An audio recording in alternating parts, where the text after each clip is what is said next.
Thanks, ladies and gentlemen, for joining us on this edition of the Primetime Newscast on Equinox Television, live from our headquarters in Cameroon's economic capital, Douala.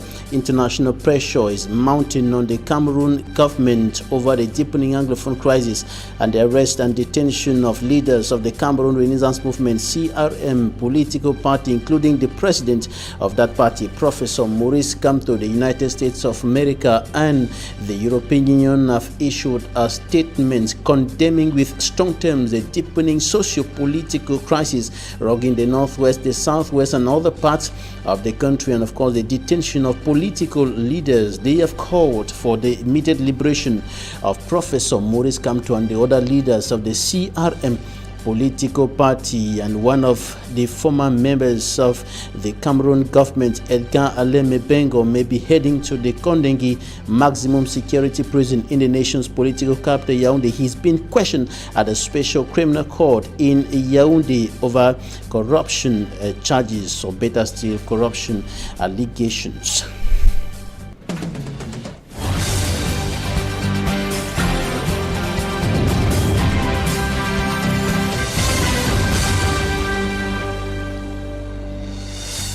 Two top officials of the United States of America and the European Union, the two most powerful regional blocs in the world, have issued statements condemning with strong terms the deepening Anglophone crisis hitting the northwest and the southwest regions of the country, but also the socio-political atmosphere in the country that has remained tense since the arrest and detention of political leaders, notably the national president of the CRM political party, Professor Maurice Kamto, and other leaders, and over 200 militants of that political party who have been prosecuted over different charges, some amounting to hostilities against the fatherland, a penalty or a charge that could lead to a death penalty.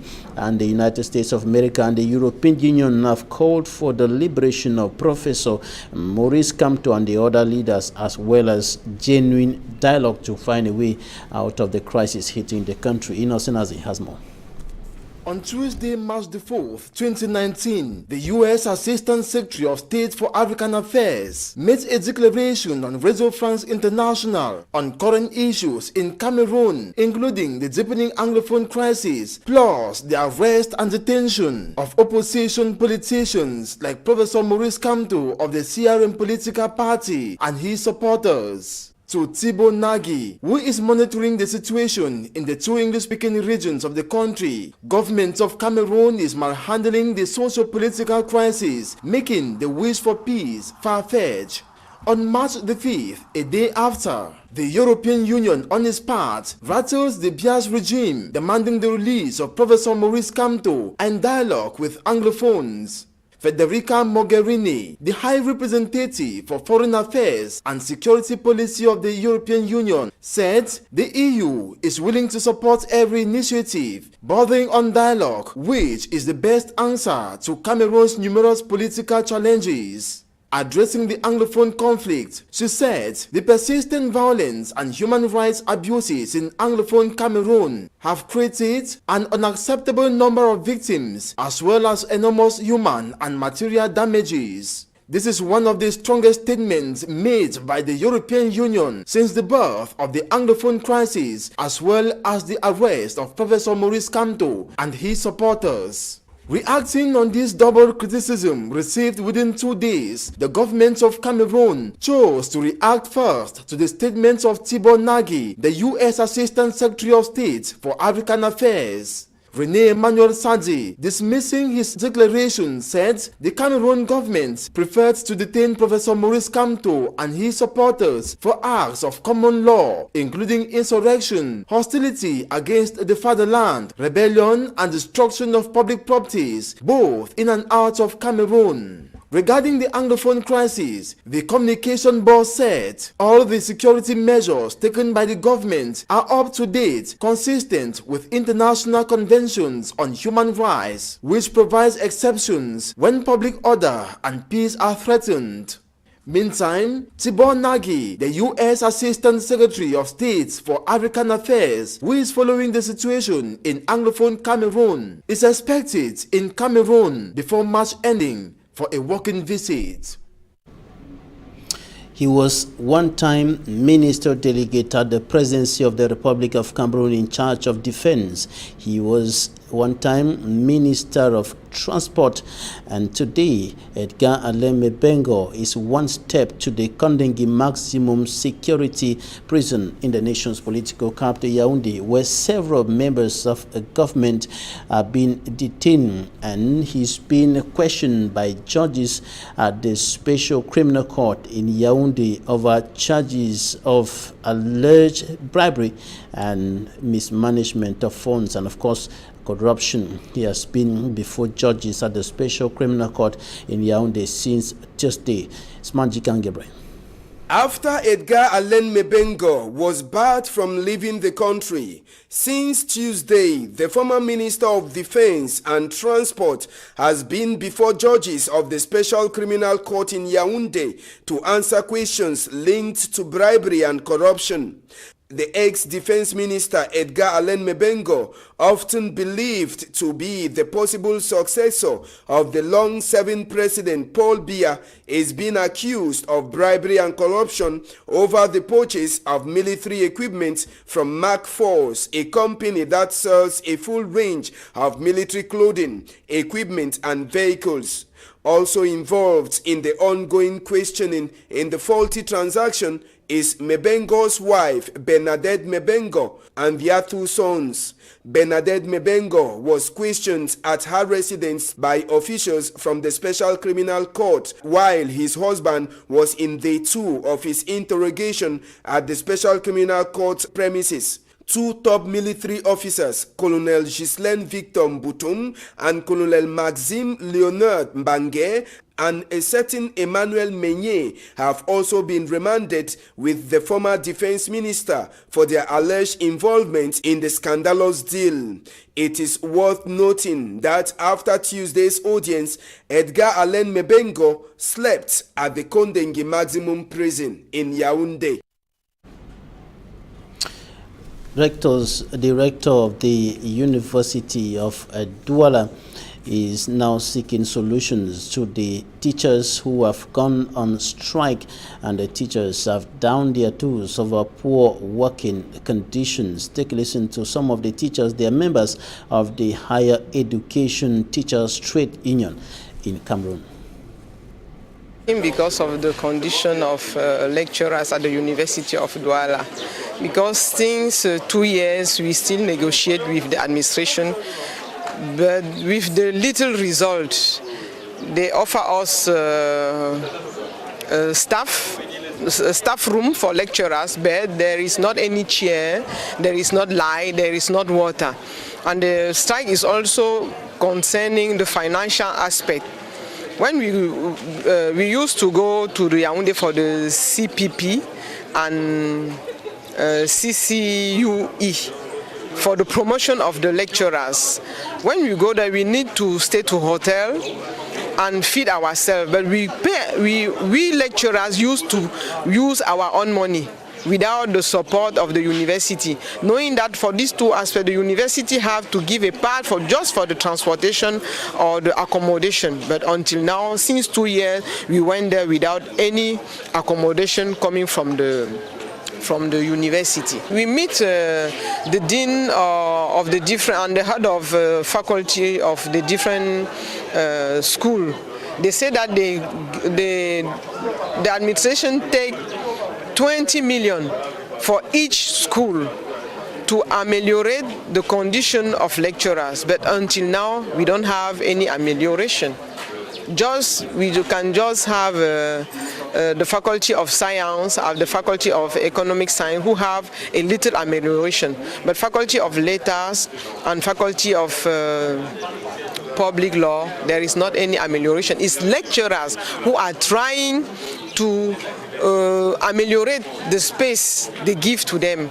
It's not normal. As a lecturer, we need to have the space to stay, the space to discuss with master student, doctorate student, good condition of life, just the minimum. We don't ask for maximum.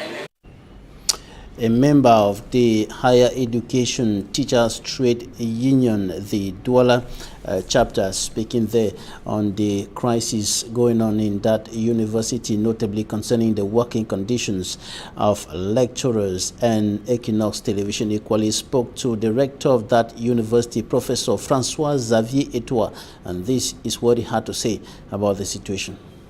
Of my personnel, administrative personnel, we have been dealing about the matters. This matter deals, first of all, with the increase of what is called in French SMIC. I mean, the basic salary, official basic salary authorized in our country, which has been raised from 25,000 francs CFA to 36 and 500, I think, francs CFA, something like that. Okay. Now, the personnel are requesting to see application, complete application of this, of so said decree of the head of government, Prime Minister. Okay.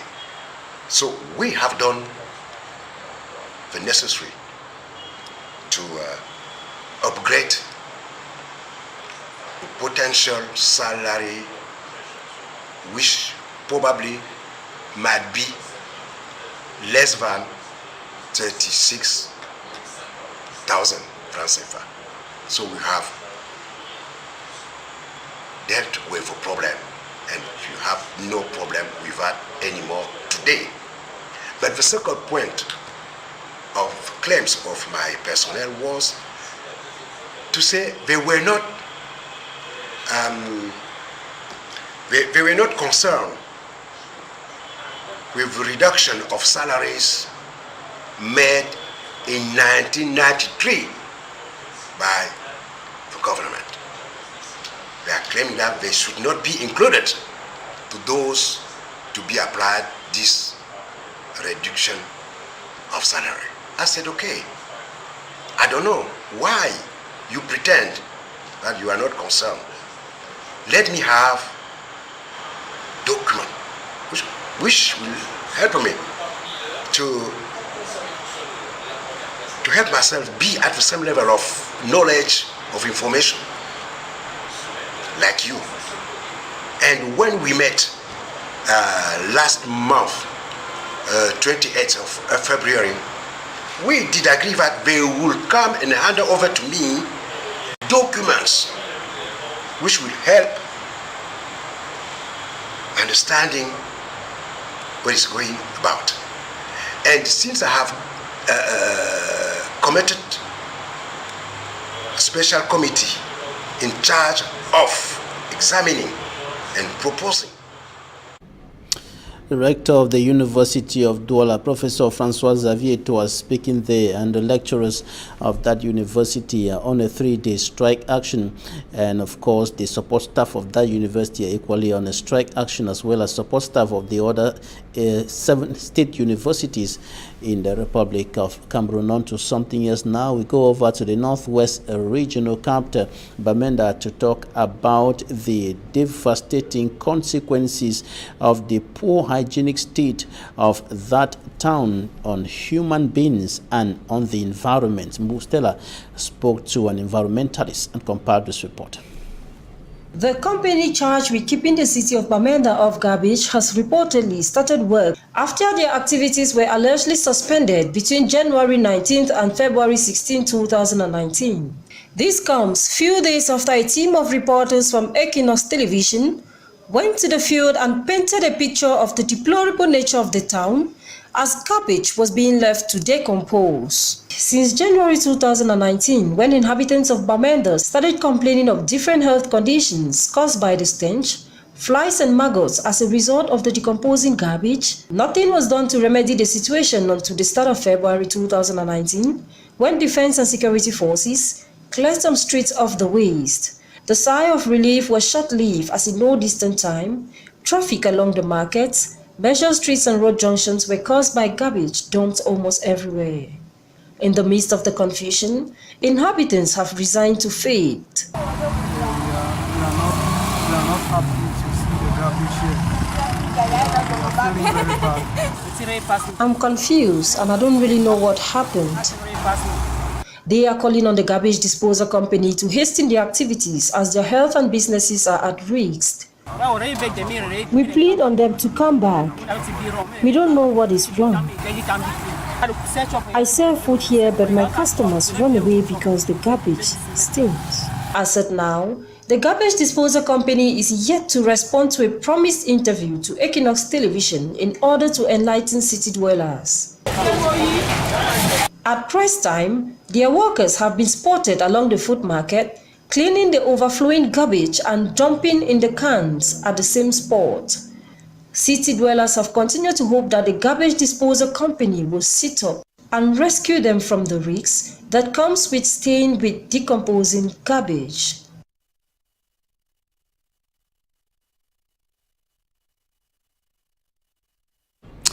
In the report coming up next, Limbe-based correspondent Davidson Maimo takes a look at the rate at which people continue seeking for legal advice from the right sources, that is from legal minds. He indicates that there is a growing tendency of people rushing to the internet to seek for legal advice despite the disadvantages.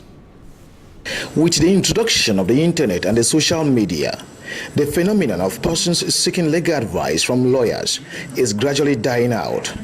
Most often, people tend to Google legal advice from the internet and the social media, which often do not relate with their own area and context. It is equally common to see law enforcement officers now playing the role of lawyers. The legal system itself, in recent, has lost its credibility. The situation on the ground, we see it on a daily basis that the court system is not as friendly as it used to be. So some lawyers would think that it would be proper for them to get into this issue of arbitration. Added to this is the Anglophone crisis that has pushed many persons to settle illegal crimes at home, which often backfire. Given the security concerns we have in our region, so we thought it was a good initiative from the Bar Council member, Barrister Iban Toko, and others who brought up the idea. These and many more are some of the issues that brought together lawyers from Fako Division in a one-day seminar to rebrand this noble profession, which is being threatened by outsiders. Lawyers need to understand alternative dispute resolution mechanism so as to meet up with recent challenges. When you talk about arbitration, then you are getting into a dispute settlement mechanism that requires you to have a binding decision. What most lawyers think about most of the time is that when you want a binding decision, you go for adjudication. So we are looking at this alternative method to adjudication, which is called arbitration, given that Article 1 of the OHADA Treaty itself encourages litigants to use arbitration over adjudication, which is the state dispute settlement mechanism.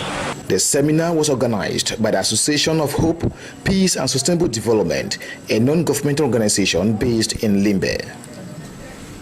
The problem of bad roads continues affecting several parts of the Republic of Cameroon, from the big cities to the hinterlands. Here in the country's economic capital, Douala, several localities are suffering, commuters suffering as a result of the bad state of roads, many of them which are in an advanced state of dilapidation. In this newscast, we take you to the Japoma stretch of road, and EQUINOXE television went investigating, finding out why that road has remained in a bad state for several years. Innocent Aze has more. The rainy season is already announcing its presence, but this 3-kilometer stretch of road from Nyala Chateau in Douala leading to the Japoma Stadium construction site is still abandoned uncompleted by the Arab Construction Company over what the regional delegates of Housing and Urban Development qualifies as debt owed them by government. Parce qu'ils ont trouvé que la dette était assez élevée et commençaient à avoir donc des problèmes avec leurs différents banquiers. Works Foreman Kumtozwa Guy notes, according to the contractors, can only resume if the 11 billion francs CFA owed them by government is paid. 11 milliards. Vous voyez, c'est quand même assez lourd pour une seule entreprise de pouvoir supporter cela. A situation which sees the population suffering most, as after inhaling dust in the dry season, they prepare to drown in the small lakes and carry mud all over. We have big lorries carrying sand, serving the new stadium in construction. That's why you find holes in the way. If you enter a hole there, you cannot even see my head. The cratered, rugged and muddy road has greatly hampered circulation and has damaged many vehicles. At least we try to fill those gutters, those holes by our human activities every Sunday morning. But it appears that those efforts are not sufficient because rain, with all this natural problem, we cannot cope with it. We need more materials. We need the support of government. Transporting kids and students to school is now very risky and expensive. J'arrive régulièrement en retard. C'est tout, il faut qu'on le goudronne parce que ça fait longtemps. Ever since a letter was addressed to the government delegates to the Douala City Council, no response has been received. So we were waiting for the answer. Then the rains are already coming back. This night it rains, and this money was not easy to reach the market. All population here, women, men going to work, many who have their money, they are fleeing the quarter to go and stay back in the towns. The Ministry of Public Contracts also wrote to the Douala City Council inquiring why works ended and expects feedback on when construction of the roads will resume and end. Contacting the Douala City Council, reporters were directed to the regional delegates of Housing and Urban Development, who says deliberations are on course with hope positive decisions will be taken so that work on the Nyala Chateau stretch of road resumes. And that's it for the first part of this newscast. Coming up next in some few seconds, Talking Point.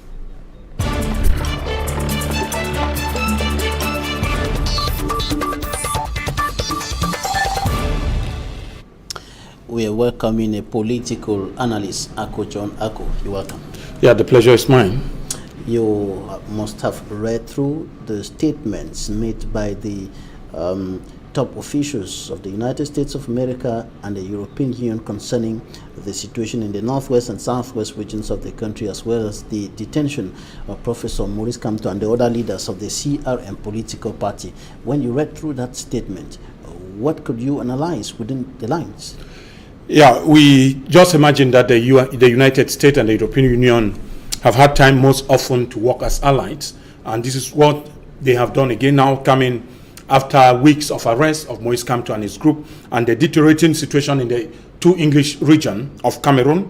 We realize again that it is just reiterating because the U.S. State Department has made similar statements at the beginning of the crisis, and sometimes we were doubting if this particular statement were addressing to the Cameroonian people or they were just addressing to the government. When words are coming directed towards the government, we have seen the force of the United States as presently the force they are behind Putin on Maduro in Venezuela. We intended that the same force should be carried on the Cameroon government, because I can't believe for 3 years we have witnessed killing, assassination, arbitrary detention of Cameroonians, and a lot of other human rights violations. I remember some time ago when I talked with one German agency, we are talking of one of the right today, the right freedom of expression has become a problem, and this is where we are dying. Again, the right to life, because today, those who live in the regions, you realize that a lot of villages have been burned. Those who have the initiative, the willingness of you even coming home, can never go back again home, because time and again we meet a lot of gunfire. This is a political crisis to tough us with the phone problem It is a political crisis that warrants a political solution, but we realize that the government in Yaoundé has failed. For 3 years, they can't handle this problem. We need foreign intervention. And I would ask if the United States and the European Union, it is time not only on speeches, we need real action to be taken against Yaoundé. And I was going to ask you, when you look at the way the government has been managing the crisis up to now, for close to 3 years today, can such strongly worded statements from such superpowers, not only countries, but continents, the European Union and the United States of America, are two powerful blocs? Yeah, I have said the words of the United States and the European Union have always had a lot of consequences in international diplomacy. And I believe very strongly, you saw the reaction of the Minister of Communication telling the EU and the United States that Cameroon is a sovereign state. You cannot be a sovereign state and you keep on sacrificing the life of your own citizens for Christ's sake, for egoistic tendencies. Those who support this war, they have continued to be fueling the war. I mean, in one way or the other, the government loves this atmosphere, because I will insist, Christian eminence Cardinal Toomey has taken an initiative that was going to solve this particular issue, if not propose solution to the government, but the government has never been in support of such initiatives that are intended to bring peace. People are seriously ready to carry out business transactions to bring in arms. We have seen in recent times how long China is now financing the military in Cameroon, owing to the fact that the United States some few weeks ago equally decided to cut aid directed towards the military in Cameroon. The United States have been doing a lot, but I think they were all diplomatic. We need real action to Cameroon. Yes, why not? You're talking about moving from speeches to action. What kind of action are you talking about? Yeah, at one point I thought today we have the International Criminal Court, which equally should not wait, that we should slaughter all Cameroonians before some top government officials should be indicted. I believe a lot of people are on the ground sponsoring this war through their words of expression, through supporting the movement of the head of state. They are failing to advise the head of state on what the solution is. We have seen the situation in Colombia, where the president of that nation, the former president, won a Nobel Peace Prize for giving peace a chance against war, which has been for over 50 years. It will mean that at whatever extent, no matter how it lasts at war, we will always end up to dialogue. So why is the state of Cameroon refusing to dialogue with its own very people and think that arms is a solution? They thought it was going to be very easy, and I have said at the beginning that you cannot try with what we call guerrilla warfare, because the person fighting you don't know. And this is the situation now in the two English regions. Many people live in Douala, others in Yaoundé. Internally displaced persons, others live in the bushes. And if really you are a leader elected for the people, I mean, the head of state need to come out in his moderate opinion to understand that the clique around him are all corrupt and that they can't look anything better than to continue, that as long as the war keep on going, a lot of them keep on enriching their pockets. We have said this time and again, I don't know why it is too hard for the government of Cameroon to understand that peace is better than war, no matter from whom it is coming from. The head of state has the power. He is the prince. He has the rule of war. He has the right to end this issue. If you decide that war should end tomorrow and the fighting should end, the power belongs to the head of state. Another issue highlighted in the statements made by the top US and European Union officials is the detention of Professor Maurice Kamto and the other leaders of the CRM political party. There is a call for his liberation. Yeah, I believe it is not the first time the EU may be coming out as one. Other nations and international human rights groups have made mention of that.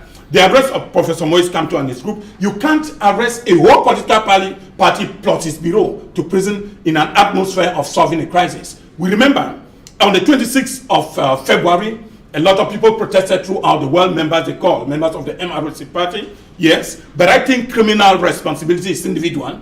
Those who perpetrated certain acts against state institutions, a lot of them are in Europe. I have not remembered of any office, any bureau, any state infrastructure, any state instrument that was battered and destroyed in Cameroon in the presence of Professor Maurice Kamto and those who marched on that same day in Cameroon. We know that it is possible to identify those who were responsible for these atrocities in France, in Belgium, in Germany, and these authorities. According to the government, the militants of the CRM, it is not a matter Professor of Maurice Kamto has denied those allegations. That is what I'm saying. He has the right to deny because the state has not identified the individual and causing them having links with the government. there was supposed to be a diplomatic issue between Cameroon and the countries where the embassies or the consulate were violated. Ask the nations of that country to arrest those who are responsible for destroying effigies of the state while in France or Belgium, rather than arresting people back in Yaoundé. I don't see where Moise Kamto, Bertrand Joki, and a lot of others, Dika Penda, are responsible of the crisis that took place in Europe. If we are a responsible government, if Cameroon is a state of law, I said criminal responsibility where crimes are committed out of this environment, no proof, the state has no link that those were, because they are not even be identified, they have not even been arrested. How do we put the whole blame? Are you also calling for their liberation? Exactly. Every Cameroonian that is caught for no just cause, without having a legal link to what has been committed in the field, is held against his conscience. And all those whom we call them prisoners of conscience ought to be released at any time the judicial process is said to be wrong. So first of all, Moise Kamto and his group and the whole bureau, in fact, I will tell you that it was a system of the government. The government wanted to destroy the MRC, a strategic approach to destroy MRC in the next legislative elections, and they are gradually moving to that. They should be released without any delay. Ako John, political analyst, thanks for coming. The pleasure is mine. Thanks, ladies and gentlemen, for staying with us. That's it for today.